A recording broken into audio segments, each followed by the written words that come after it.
I'm still deer hunting, but it's time to think about New Year's.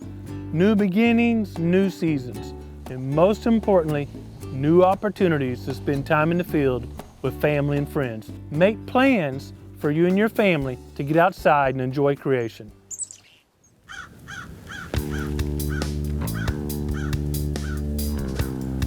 We've had an incredible week of hunting here at the Proving Grounds. Cooler weather's moved in and deer are back to a food cover pattern. There's not many acorns this year at the Proving Grounds, so food typically means deer traveling to and feeding in food plots.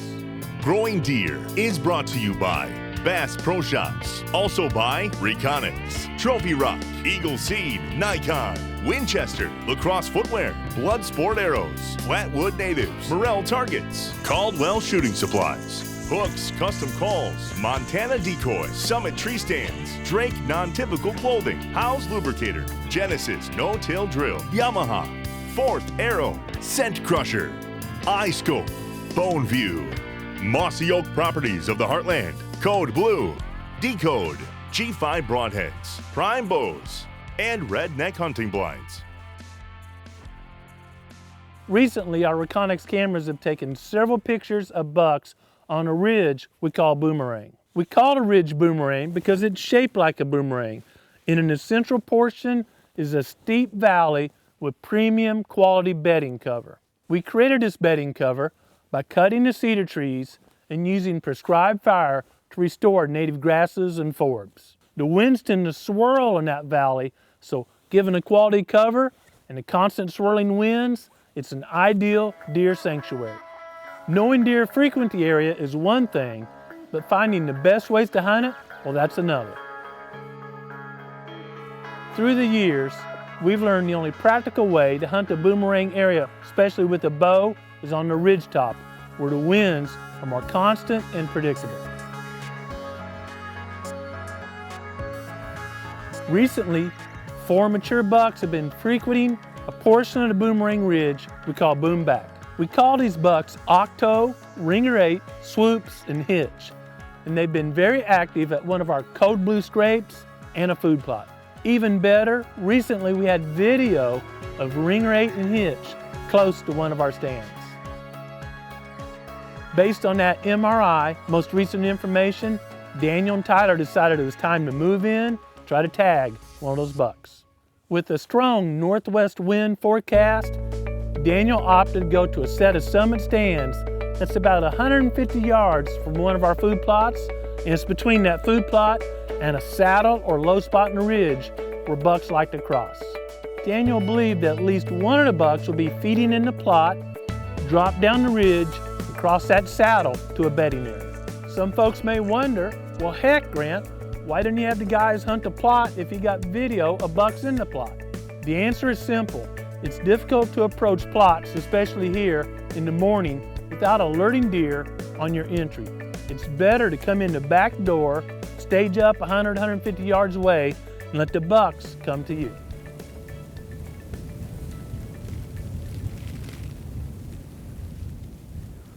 It's December 12th and Tyler and I are in a hot spot. There are 4 good bucks running around this area.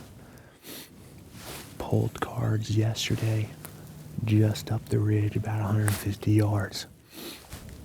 Several bucks dropping off the side of the hill, so we're actually back off of the food plot in a saddle and kind of cutting deer off as they come down and side slope after they feed in the morning. So 4 bucks, we got a great wind. It's cutting across our nose, which we love for hunting mature deer. It may happen this morning. I think we're in the game. Swoops, maybe not, but Hitch is pretty active up here. Hitch has broken brows, right? Yeah. Oh, deer. Right here. Coming down the slope. Not long into the hunt, Daniel spotted the first deer moving through the saddle. It was a young buck. Based on this buck's travel pattern, it looked like Daniel had a good plan. This buck came from somewhere up by the food plot and traveled through the saddle. Hopefully, more deer would follow. About mid-morning, Daniel spotted a buck apparently searching for acorns.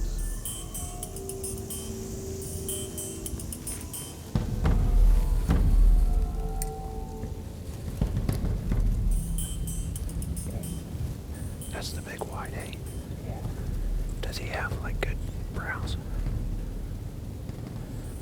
No, that's Hitch. Yeah, it's Hitch. Yeah.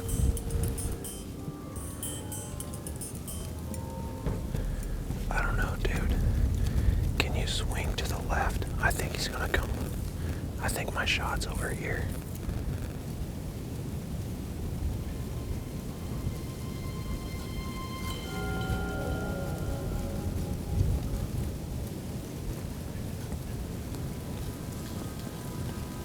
He's eating acorns like crazy.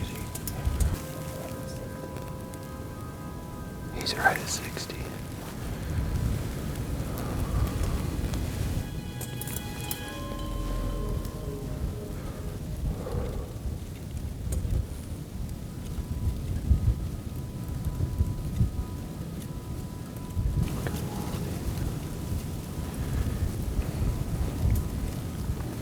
His brows broke, right? Yeah.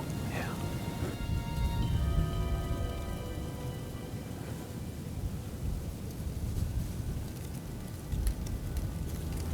Hitch milled around and finally came to within about 50 yards of the stand.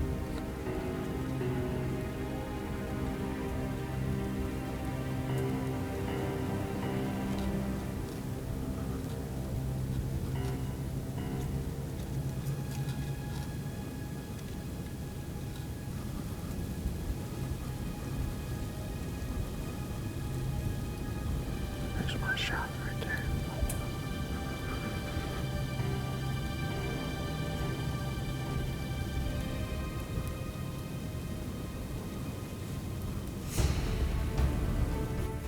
Hitch offered Daniel a quarter-and-away shot at 50 yards, but Daniel wisely passed. There's just too many things that can happen in that quiet setting when trying to shoot a deer at 50 yards.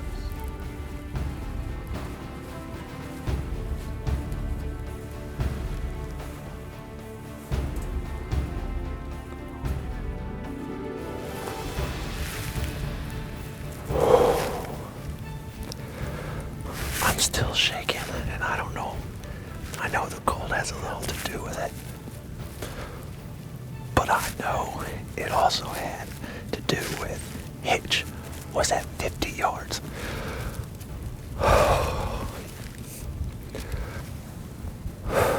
I just didn't feel comfortable with the shot. I would have had to really lean out. It wasn't worth it. And man, that got my blood pumping. Hitch at 50 yards. Plan worked. He was just out of range. Man. Even though Daniel didn't get a shot, it was great to see his plan worked, and you can bet we're continuing to strategize to have another encounter with Hitch.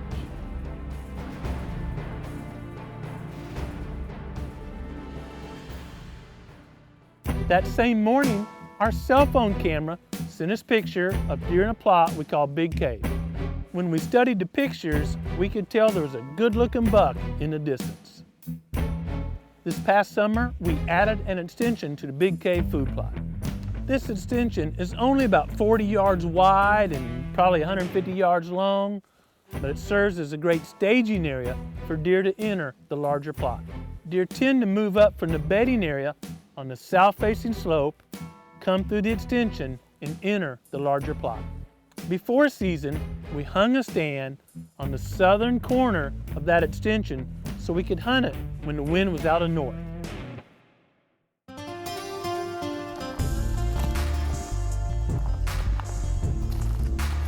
Knowing that there were deer in the area and a north wind was forecast, Daniel and Tyler headed to the Big Cave extension.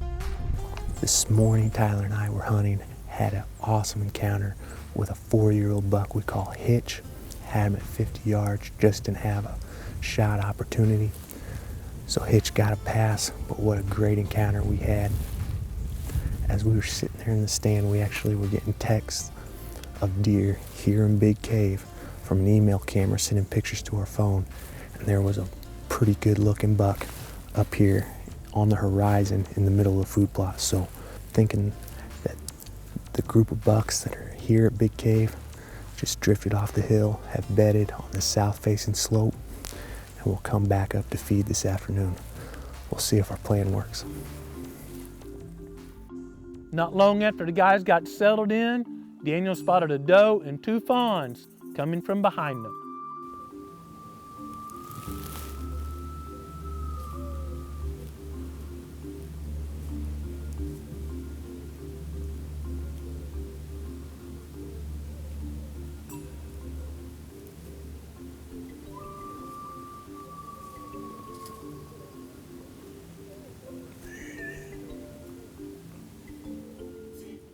Then Tyler whispered a young buck was coming up from the staging area.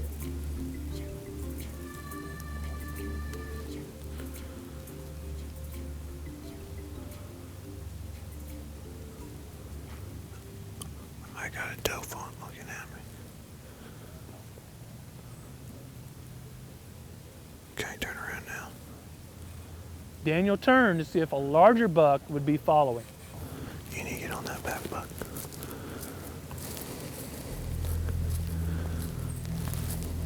I'll shoot that deer. Yeah. Daniel's hunch was correct, and another buck was behind the young one. Don't move. Unfortunately, the larger buck turned and stepped into the timber.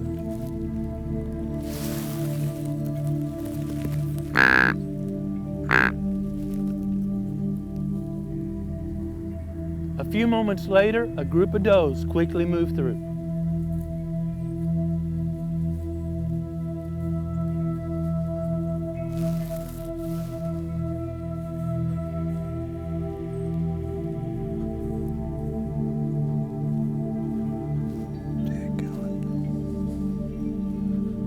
Then the 2 bucks came back into the plot, started nudging the does out into the center of the larger field.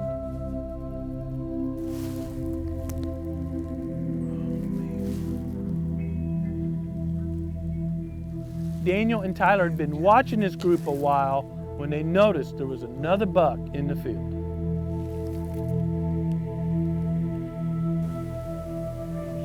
Yeah. No. That's southpaw. Nuh-uh. That's southpaw. The deer in the back. No, the deer to the far left. Yeah, that's southpaw. Yes. Are you kidding me? It is here. It was southpaw. That is southpaw. Grab on the right side. Light was quickly fading, but this added another important piece to the southpaw puzzle.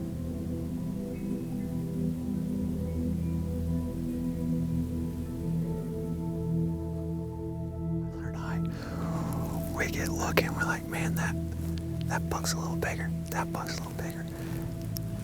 And it was southpaw.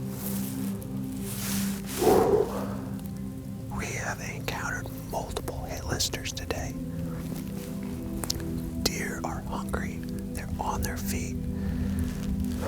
Daniel and Tyler had an incredible day. We almost never have encounters with 2 hitless bucks on the same day.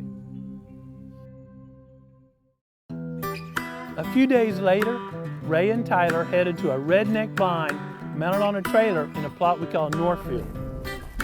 This was the same plot where my older daughter Raleigh had seen a buck we call Cactus Jack during Missouri's opening day of archery season. Cactus Jack had been missing for several weeks, but recently returned to the Northfield.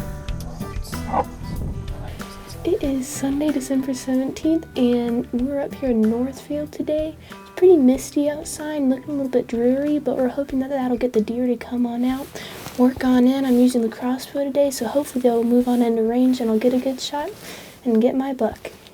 So this season I've been hunting a lot, and I've passed up a handful of pretty good bucks. Well, I'm just waiting for that one that I think is the buck, and that makes me pretty happy. So hopefully we'll see that tonight.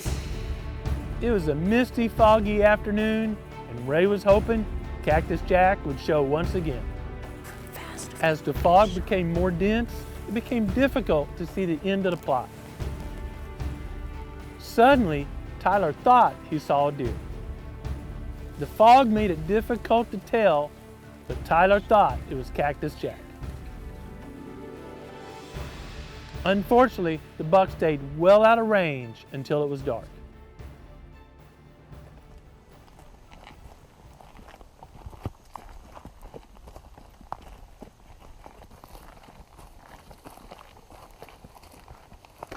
That same afternoon, Clay and I were hunting a plot we call Boom Pond, which is on the southern end of the Boomerang Ridge. Our strategy was to hunt out of a soft side blind that was placed to overlook an area of the plot we'd protected with a hot zone electric fence. We put this fence up during the late spring to protect the beans in that portion of the plot.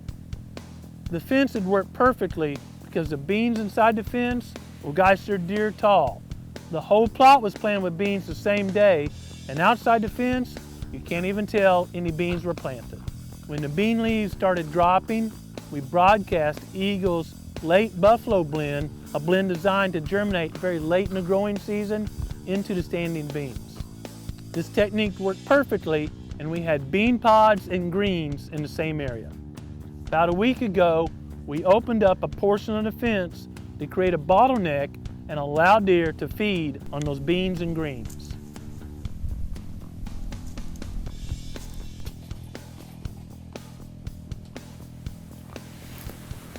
December 17th in a cool, misty afternoon, Clay and I are at BPP, Boom Pond Power Line, where we've had a hot zone fence protecting beans all summer. We just opened up the fence a little bit ago.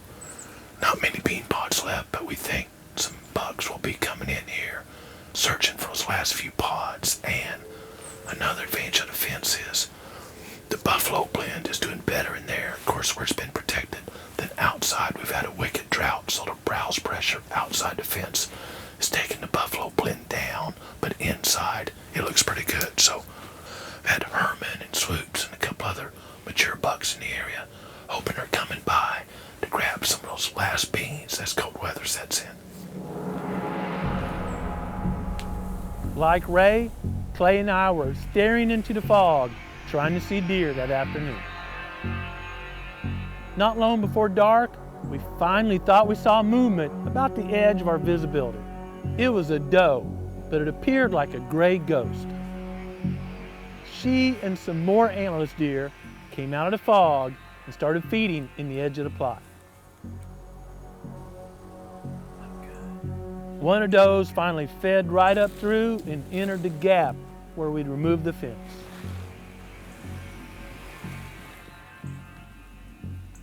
This plan that started in planting season last spring was now paying dividends.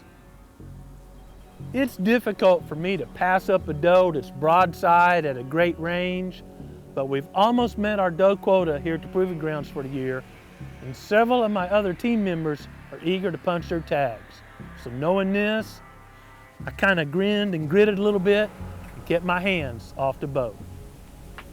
Clay and I were busy watching all these deer. The deer that already fed into the beans, they almost disappeared, the beans were so tall. That's quite a testimony given we've been in a wicked drought. While we're watching all these deer, Clay whispered he saw a buck. Oh, there's a buck. Buck. It's a good body. I could easily tell this buck had big shoulders and was probably mature about the time Clay said it was Herman. He may be shed on one side. I can't tell. Herman's a mature 10-pointer, and we've chased that buck for several years. He's like a ghost whether there's fog or not. As Herman turned his head, my heart sank. After years of chasing this buck and he's a step or two from shooting range, he'd already shed one side. It was great to have Herman within shooting range, but I wasn't going to use a tag on a buck that already shed one side. That disappointment was overshadowed by the joy of watching our plan work. We'd used a hot zone to protect the beans, made a fence gap a few days ago, and rapidly Deer had learned to use that gap and were funneling in just like a plan.